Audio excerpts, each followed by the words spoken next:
સમાચાર દાહોદથી કે જ્યાં કાળિયાગોટા ગામે તહેવારમાં દારૂની મહેફિલનો કેસ સામે આવ્યો હતો। TV9ના અહેવાલ બાદ પોલીસ તંત્ર હરકતમાં આવ્યું તો દારૂની મહેફિલ માણતા 6 આરોપીની ધરપકડ કરવામાં આવી છે। મહિલા સરપંચના પતિએ દારૂબંધીના ધજાગરા ઉડાવ્યા હતા। દેવગઢ બારિયા તાલુકામાં હોળીના પર્વ પર દારૂની મહેફિલ માણી હતી। મહિલા સરપંચના પતિ દારૂ પીરસતા કેમેરામાં કેદ થયા હતા। તો કાળિયાગોટા ગામે તહેવારમાં દારૂની મહેફિલનો આ કેસ સામે આવ્યો હતો।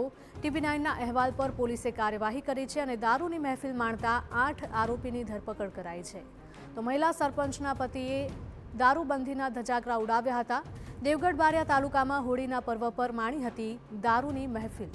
તો મહિલા સરપંચના પતિ દારૂ પીરસતા કેમેરામાં કેદ થયા હતા, જેણે અનેક સવાલો પણ ઉઠાવ્યા છે।